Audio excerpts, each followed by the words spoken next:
سورۃ الناس اب یہ آخری سورت ہے میرے نزدیک. یہ آخری گروپ جو ہے سورتوں کا جو سورہ ملک سے شروع ہوا ہے. یہ دونوں پارے جو ہیں یہ سوائے ان دو صورتوں کے سب مکیات پر مشتمل ہیں صورتوں پر، اور صرف یہ دو صورتیں جو ہیں یہ مدنیات ہیں.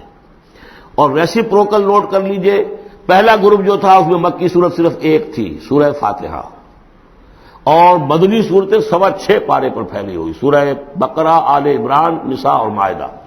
اس کے بالکل برعکس ریسیپروکل نسبت یہاں ہے کہ یہاں پر یہ دو صورتیں ہیں چھوٹی چھوٹی، باقی دونوں پارے جو ہیں سب کی مکی صورتوں پر مشتمل ہیں. اور اس آخری صورت کا جوڑ مل جائے گا پہلی صورت کے ساتھ، یہ بھی میں آپ کو بتا دوں گا. بسم اللہ الرحمن الرحیم. قل اعوذ برب الناس، کہیے کہ میں پناہ میں آتا ہوں جو تمام انسانوں کا رب ہے اس کی پناہ میں. ملک الناس، صرف رب ہی نہیں ہے، بادشاہ ہے، تمام انسانوں کا بادشاہ ہے. الہ الناس، تمام انسانوں کا معبود ہے. من شر الوسواس الخناس، اس وسوسہ کرنے والے خناس کی جو پیچھے چھپ جاتا ہے. الذی یوسوس فی صدور الناس، جو لوگوں کے سینوں میں وسوسہ اندازی کرتا ہے، اس کے شر سے پناہ مانگتا ہوں.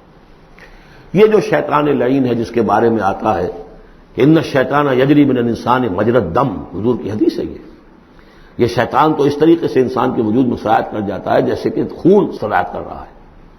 یہ شیطان جو ہے، اور یہ آپ وہ بھی پڑھ چکے ہیں، وَلَقَدْ خَلَقْنَا الْإِنسَانَ وَنَعْلَمُ مَا تُوَسْوِسُ بِهِ نَفْسُهُ، ہم نے انسان کو بنایا، ہم جانتے ہیں کہ اس کا نفس امارہ جو ہے، اڈ اور لبیڈو، اس کو اندر کیا وسوسہ اندازی کرتا رہتا ہے. تو شیطان کو بھی کوئی اور اختیار حاصل نہیں ہے. ہمارے اپنے سفلی داعیات، ہمارے جو اینیمل انسٹنکٹس ہیں، ہماری جو خواہشات ہیں، شہوات ہیں، ان کو وہ بھڑکاتا ہے. جس کے لیے حدیث میں آتا ہے کہ اس کی تھوتنی جو ہے وہ زمین جو وہ دل کے اوپر ٹکا کر پھونکے مارنی شروع کرتا ہے تاکہ وہ شہوت میں اشتعال پیدا ہو جائے اور سفلی جذبات میں اشتعال پیدا ہو جائے. اس کی اس کو اللہ تعالیٰ نے طاقت دی ہے. یہ ہے وسوسہ، وسواس الخناس. اور خناس کیوں کہا؟ اگر آپ ذکر کریں گے لا حول ولا قوت الا باللہ، فوراً بھاگ جائے گا. تو ذکر سے جب دل خالی ہوتا ہے، دل میں اگر اللہ کی یاد نہیں ہے تو شیطان آئے گا، تھوتنی ٹکائے گا اور پھونکے مارے گا. یہ چونکہ شیطان کی یہ ساری ترکیب انسان پر اثر انداز ہوتی ہے اس کے اپنے نفس کے وساطت سے، اندر سے، لہذا اس کے لیے یہ علیحدہ صورت جو ہے وہ قائم کر دی. قل اعوذ برب الناس ملک الناس الہ الناس من شر الوسواس الخناس الذی یوسوس فی صدور الناس من الجنۃ والناس. خواہ وہ جنوں میں سے ہوں یا انسانوں میں سے، ان میں وہ وسوسہ اندازی کرتا ہے. اب اس کو جوڑ لیجئے آپ پہلی صورت کے ساتھ. سورہ فاتحہ میں کیا ہے؟ الحمدللہ رب العالمین، قل اعوذ برب الناس، مالک یوم الدین، ملک الناس، ایاک نعبد و ایاک نستعین، الہ الناس. اس کے بعد کیا ہے؟ ہم آپ سے مدد چاہتے ہیں، اہدنا الصراط المستقیم. یہاں اس کے برعکس ہے، ہمیں اپنی پناہ میں لے لے. بات تو ایک ہی ہے، ہمیں سیدھی راہ کی ہدایت دے، ہمیں شیطان سے پروٹیکشن عطا کر دے. بات ایک ہی ہے، مضمون بالکل وہی سورہ فاتحہ کا. قل اعوذ برب الناس، الحمدللہ رب العالمین، الرحمن الرحیم، مالک یوم الدین، ملک الناس. اور معبود ہے ایاک نعبد و ایاک نستعین. اب ہم نے استعانت مانگی. اب استعانت، استعاذہ، یہ ایک ہی طرح کے الفاظ ہیں. مدد مانگنا، پناہ طلب کرنا، استغاثہ، استعانہ، استمداد، مدد مانگنا، استنصار، نصرت طلب کرنا، باب استفعال کے تمام الفاظ جمع کر دیجئے. تو عبادت، ہم عبادت کرتے ہیں تیری، ایاک نعبد، لیکن ہمیں استعانت، تیری مدد چاہیے اس کے لیے. تو معبود ہے، ہم تیری عبادت کا فیصلہ کرتے ہیں لیکن تیری مدد کے محتاج ہیں. اے اللہ، ہم تیری عبادت کا وعدہ کرتے ہیں لیکن تیری طرف سے ہمیں پروٹیکشن چاہیے کہ شیطان کے وسوسوں سے، وسوسہ اندازی سے ہمیں محفوظ کر دے.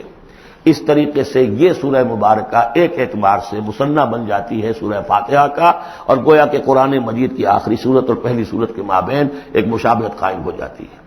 بارک اللہ لی ولکم فی القرآن العظیم ونفعنی وایاکم بالآیات والذکر الحکیم. دعا ایک تو ابھی ہم پڑھ لیں گے جو دعائے ختم قرآن ہے، میں اس کا ترجمہ آپ کو بتا دینا چاہتا ہوں تاکہ آپ جب وہ دعا سنیں گے تو پھر اس کا ترجمہ بھی آپ کے سامنے رہے. تو یہ اور بڑی اہمیت کے ساتھ اس دعا کو سمجھیے. اللہم آنس وحشتی فی قبری، اے اللہ میری قبر میں جو وحشت ہوگی تنہائی کی، اس وحشت کو دور کرنے کے لیے مجھے قرآن مجید کا انس عطا کر دے۔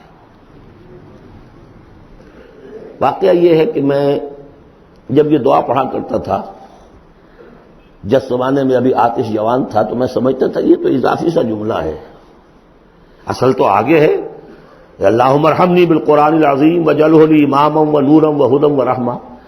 لیکن اب جب موت قریب نظر آتی ہے اور قبر جو ہے وہ نظر آ رہی ہے، تو معلوم ہوتا ہے کہ اہم ترین حصہ یہی ہے، اس دعا کا جو پہلا حصہ ہے، اللہم آنس وحشتی فی قبری، اس وحشت کو مانوس میرے لیے بنا دے، لیکن مانوس بنے گی قرآن کے ذریعے سے۔ وارحمنی بالقرآن العظیم، اور مجھ پر رحم فرمائیو اس قرآن عظیم کی بدولت۔ واجعلہ لی اماما ونورا وہدی ورحمہ، اور اس دنیا میں پروردگار اس قرآن کو میرے لیے امام بنا دے، میں اس کی پیروی کروں۔ لیکن یہ الفاظ کہتے ہوئے اپنے دل کو دیکھنا ہوگا کہ خود اپنا ارادہ ہے یا نہیں۔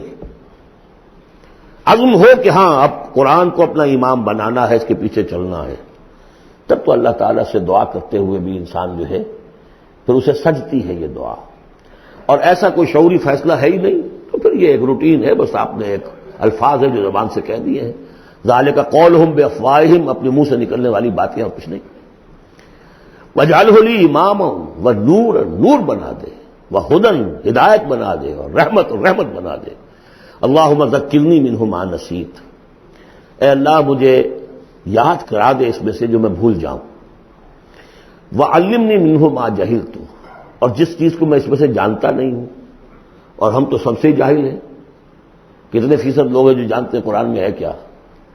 لیکن بہرحال دعا مانگیے کہ اللہ تعالیٰ ہمت دے، آپ قرآن سیکھیں، قرآن سیکھنے کے لیے عربی سیکھیں۔ علمنی منہ ما جہلت، لیکن یہ بھی اگر آپ کا اپنا ارادہ نہیں ہے کہ سیکھنا ہے، تو اللہ تعالیٰ زبردستی تو آپ کے دل میں آ کے قرآن کا علم نہیں ڈال دے گا۔ قرآن کا علم تو بڑی قیمتی شے ہے، دنیا کا کوئی فن ہو، کوئی معمولی سا کوئی فن ہے، وہ بھی سیکھنا پڑتا ہے، محنت کرنی پڑتی ہے۔ جیسا کہ حضرت علی نے فرمایا، بڑے اونچے اشعار ہیں، یغوث البحر من طلب اللآلی، جو شخص بھی موتیوں کا طلبگار ہوتا ہے اسے سمندر میں غوطہ زنی کرنی پڑتی ہے۔ ومن طلب العلا سہر اللیالی، جو کسی بلند مقام تک پہنچنا چاہتا ہے زندگی میں، وہ راتوں کو جاگتا ہے، محنت کرتا ہے، پڑھتا ہے، جو بھی مشقت کرتا ہے۔ ومن طلب العلا من غیر قد، اور جو کوئی بلندی کا طلبگار بن جائے بغیر کوشش کے، اضاع العمر فی طلب المحالی، پھر وہ اپنی عمر ضائع کر بیٹھتا ہے ایک محال چیز کی طلب میں۔ وہ تو ہونے والی بات نہیں ہے، یہ دنیا اللہ نے بنائی ہے کہ محنت کرو۔ تو یہ دعا مانگتے ہوئے علمنی منہ ما جہلت، تو اپنا ارادہ کریں پختگی کے ساتھ۔ اور چونکہ یہاں وہ نظام اب چلنے والا ہے، اس کا پراسپیکٹس بھی نیچے موجود ہے، 1 ایئر کورس جو ہم نے شروع کیا ہے انجمن خدام القرآن کے تحت، وہ لاہور میں ہوتا آ رہا ہے بہت سے سالوں سے، یہاں بھی 1-2 مرتبہ ہو چکا ہے، اب اس سال پھر یہ شروع ہو رہا ہے، اور یہ 23 فروری تک اس کے جو ہے وہ اس کی کلاسز شروع ہوں گی۔ اس سے پہلے ڈیٹس وغیرہ ہیں، پراسپیکٹس چھپ چکا ہے، نیچے دفتر سے آپ کو مل جائے گا، 5 روپے اس کی پراسپیکٹس کی قیمت ہے۔ لیکن آپ دیکھیے اور اس سے فائدہ اٹھائیے کہ ہم نے کیا کیا کچھ پڑھ لیا ہے، لیکن یہ کہ ہم نے اتنی عربی نہیں سیکھی کہ قرآن مجید کو براہ راست سمجھ سکیں۔ فرمایا وعلمنی منہ ما جہلت وارزقنی تلاوتہ، اور مجھے اے اللہ ہمت دے، نصیب فرمائیے کہ میں اس کو پڑھتا رہا کروں، آنا اللیل و آنا النہار، رات کے اوقات میں بھی اور دن کے اوقات میں بھی۔ وجعلہ لی حجۃ یا رب العالمین، اور اے تمام جہانوں کے پروردگار اس قرآن کو میرے حق میں دلیل بنا، میرے حق میں گواہ بنا، یعنی میرے خلاف نہ کر دیجو، اس لیے کہ حضور نے فرمایا ہے القرآن حجۃ لک او علیک، یہ قرآن یا تو دلیل ہے اور گواہ ہے تمہارے حق میں اور یا تمہارے خلاف۔ اگر قرآن کو پڑھو گے جیسے کہ پڑھنے کا حق ہے، سمجھو گے جیسے سمجھنے کا حق ہے، عمل کرو گے جیسے عمل کرنے کا حق ہے، اور اس کو دنیا تک پہنچاؤ گے جیسے کہ پہنچانے کا حق ہے، تو یہی قرآن تمہارا شافع بن کر کھڑا ہوگا، یہی تمہارے حق میں گواہی دے گا۔ اور جو کچھ ہم کر رہے ہیں اگر وہی ہم کرتے رہیں گے تو یہی قرآن سب سے بڑا ہمارے خلاف جو ہے استغاثہ لے کر آئے گا کہ اللہ یہ بدبخت کہتا تھا کہ یہ میں تیری کتاب ہوں، مجھے پڑھتا نہیں تھا، مانتا تھا میں تیرا کلام ہوں، سمجھتا نہیں تھا، یا سمجھتا بھی تھا عمل نہیں کرتا تھا۔ یہ سب سے بڑی دلیل ہمارے خلاف، القرآن حجۃ لک و علیک۔ اس قرآن حکیم کے ضمن میں ایک خاص دعا جو حضور سے منقول ہے، اس کی 2-3 روایتیں اس کی تھی کہ جن کو پھر میں نے جمع کیا ہے، وہ خوبصورت چھاپ بھی دی گئی ہے۔ اب آج یہاں غالباً اویلیبل ہوگی کہاں؟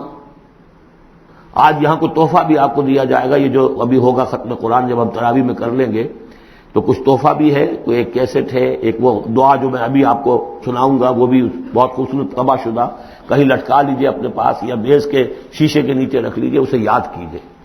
لیکن اس دعا میں جو کوٹ کوٹ کر بھرا ہوا ہے، حضور کی جو عاجزی ہے، بندگی ہے اللہ کے سامنے، جس طرح اپنے آپ کو انہوں نے، جیسے امام ابن تیمیہ کا قول میں نے آپ کو سنایا ہے کہ عبادت کیا ہے؟ غایت الحب مع غایت الذل والخضوع، ہر درجے میں انسان اپنے آپ کو اللہ کے سامنے بچھا دے کہ میں کچھ نہیں ہوں، اے اللہ تجھ سے سوال کر رہا ہوں۔ وہ دعا کیا ہے؟ اللہم انی عبدک، پروردگار میں تیرا بندہ ہوں، ابن عبدک، میرا باپ بھی تیرا ادنا غلام تھا، وابن امتک، میری ماں بھی تیری ادنا کنیز تھی، فی قبضتک، میں تیرے قبضہ قدرت میں ہوں، ناصیتی بیدک، میری پیشانی تیرے ہاتھ میں ہے، ماضٍ فی حکمک، میرے پورے وجود میں تیرا ہی حکم جاری و ساری ہے، عدل فی قضاؤک، اور میرے بارے میں جو فیصلہ تو کرے وہ عدل ہی پر مبنی ہوگا۔ اسألک، میں تجھ سے سوال کرتا ہوں، بکل اسم ہوا لک، ہر اس نام کے حوالے سے جو تیرا ہے، تو قرآن میں بار بار ہم نے پڑھا فدعوہ بہا، للہ الاسماء الحسنی فدعوہ بہا، اللہ کے ناموں کے حوالے سے دعا کیا کرو۔ اسألک بکل اسم ہوا لک، جو تیرے نام ہے، انزلتہ فی کتابک، جسے تو نے اپنی کسی کتاب میں نازل کیا، او علمتہ احدا من خلقک، یا تو نے اپنے مخلوق میں سے کسی کو سکھایا، اب استاثرت بہ فی مکنون الغیب عندک، یا اسے ابھی اپنے پاس اپنے غیب کے خزانے میں محفوظ رکھا ہوا ہے۔ سارے ناموں کا حوالہ دے کر اسألو کا کیا؟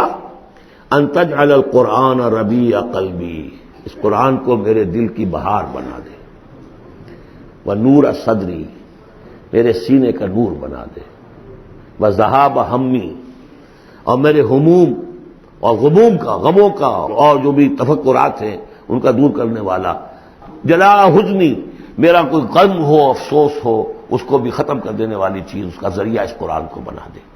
تو یہ بڑی عظیم دعا ہے جس میں ایک طرف عبدیت کی انتہا ہے، تواضع، اللہ کے سامنے تذلل، اور پھر یہ کہ مانگنے کی شے اصل میں قرآن سے کیا ہے، اللہ سے مانگنے کی شے کیا ہے؟ الرحمن علم القرآن، یہ ہے سب سے بڑی دولت۔ یا ایھا الناس قد جاءتکم موعظۃ من ربکم وشفاء لما فی الصدور وہدی ورحمۃ للمؤمنین قل بفضل اللہ وبرحمتہ فبذلک فلیفرحوا ھو خیر مما یجمعون۔ تو یہ دعا جو ہے آپ مانگیں گے، اور اسی پر اب میں اپنی گفتگو ختم کر رہا ہوں۔ بہرحال جو بھی خدمت میں کر سکا ہوں، 25 دن آج ہو گئے ہیں، اس سے پہلے 3 دن میں یہاں آ چکا تھا، 2 دن میرے لیکچرز ہوئے ہیں یہاں پر تعارف قرآن کے ضمن میں، 25 دن تک یہ معاملہ چلا ہے، روزانہ 4 گھنٹے، آج 2 گھنٹے 2.5 گھنٹے ہو گئے ہیں، ایک روز 5 گھنٹے بھی تھے۔ اللہ تعالیٰ میری اس محنت کو قبول کرے۔ اس دفعہ میں نہیں سمجھتا تھا کہ میں یہ کر سکوں گا، بڑی ڈرتے ڈرتے میں نے اپنے اس خواہش کا اظہار کیا تھا، اللہ سے دعا کی تھی، اس لیے کہ صحت بہت خراب چل رہی تھی، لیکن بہرحال اللہ نے ہمت دی ہے۔ اب جس کو بھی اس سے کوئی خیر پہنچ جائے وہ میرے حق میں بھی دعا کرے۔ باقی اصل بات سمجھنے کی یہ ہے کہ 25 دن تک جو کچھ قرآن ہم نے سمجھا ہے، اب میں چاہوں گا کہ اس کے بعد یہ نماز ہم پڑھیں گے، اس کے بعد وہ دعا جو ہے ختم قرآن کی امام صاحب، حافظ صاحب ان کے پیچھے ہم نے سنا ہے وہ مانگیں گے، اس کے بعد شیرینی اور تحفہ تقسیم ہو جائے گا، اور پھر یہ سمجھیے کہ آدھے گھنٹے کا وقفہ ہوگا تاکہ آپ وہ فریش اپ ہو جائیں۔ پھر 1 گھنٹے میں جتنے سوالات کے جوابات میں دے سکوں گا، جو سوالات آئے ہیں میں جواب دوں گا، باقی کو پھر قرض رکھ لیں گے، پھر کسی کبھی یار زندہ صحبت باقی، اور پھر جو ہے مجھے آپ سے آخری گفتگو کرنی ہے، اور مجھے بتانا ہے کہ دین کا کوئی کام جو میں کر رہا ہوں کس نہج سے کر رہا ہوں، اس کے کون کون سے شعبے ہیں، کس کس سے آپ کس طور سے متعلق ہو سکتے ہیں، اس میں میری دعوت کیا ہے، میرے دست و بازو بنے تو، اور اپنے طور پر کریں تو، اللہ تعالیٰ کے دین کے لیے۔ اب یہ سارا کچھ قرآن سننے کے بعد بھی ایسا نہیں ہونا چاہیے کہ ہماری زندگی وہی رہ جائے، اسی رخ پر رہ جائے کہ جو اس رمضان کی آمد سے قبل تھی۔ بارک اللہ لی و لکم فی القرآن العظیم ونفعنی وإیاکم بالآیات والذکر الحکیم۔